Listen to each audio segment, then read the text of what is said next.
Donald Trump earned more than $150 million in 2005 and paid $38 million in taxes that year.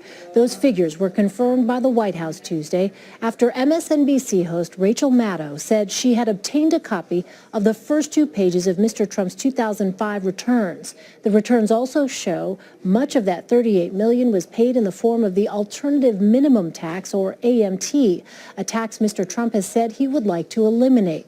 The White House released a statement regarding the tax documents to CBS News. Here it is in its entirety. Quote, "You know you are desperate for ratings when you are willing to violate the law to push a story about 2 pages of tax returns from over a decade ago. Before being elected president, Mr. Trump was one of the most successful businessmen in the world, with a responsibility to his company, his family, and his employees to pay no more tax than legally required.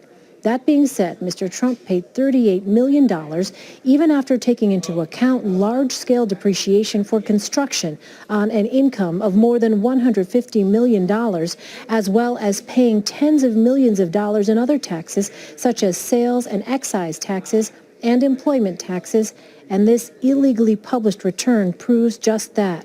Despite this substantial income figure and tax paid, it is totally illegal to steal and publish tax returns. The dishonest media can continue to make this part of their agenda, while the president will focus on his, which includes tax reform that will benefit all Americans."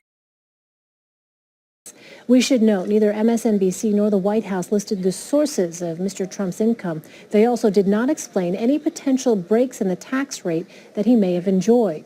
Senior political editor Steve Chigueras is on the phone with me now. Steve, first of all, we don't have really the source of income for that year, 2005. What is your take and your read on this information?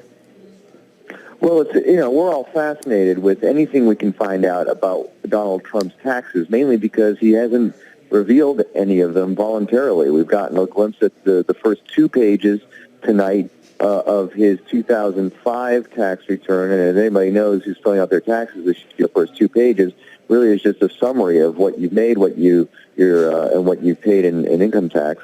And we got a glimpse of his 1995 tax return after the New York Times put that out last year, which showed a little bit more detail and also showed him declaring almost $1 billion loss in income.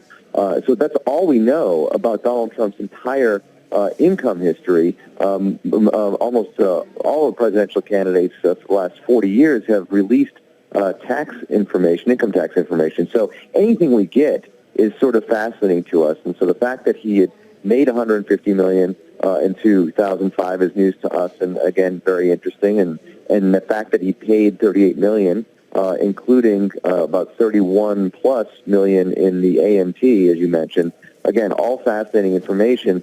But there's very little we can glean from that information other than those are the top-line numbers. So does this, though, increase pressure on either the president himself or lawmakers who have said, some of whom have said, that they would be open to subpoenaing the president's tax returns to try to put to rest some of the questions that lawmakers have expressed about whether or not there might be, for instance, financial ties to Russia in the president's past that people should be aware of?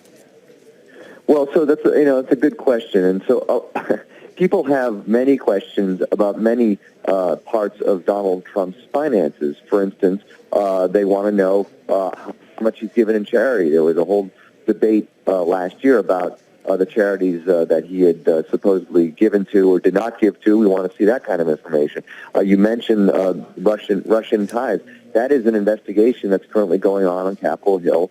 Is that something that members of Congress are going to subpoena? That's a good question, but that's really the only way we're going to know at this point, because Trump and Kellyanne Conway, one of his advisors, has said he's not going to release his taxes, even though during the campaign he promised he would release his taxes after an audit that he was going through was finished. So if they do subpoena his tax returns, then maybe we'll get a better sense of whether there are any direct financial connections with Russian businesses.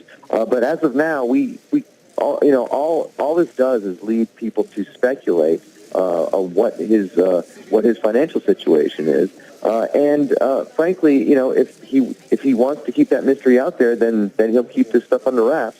if Congress wants to subpoena this stuff, they think that's going to help them in their investigation, then they could do that as well. But as of right now, you're looking at what we all know, which is very little about Donald Trump's finance.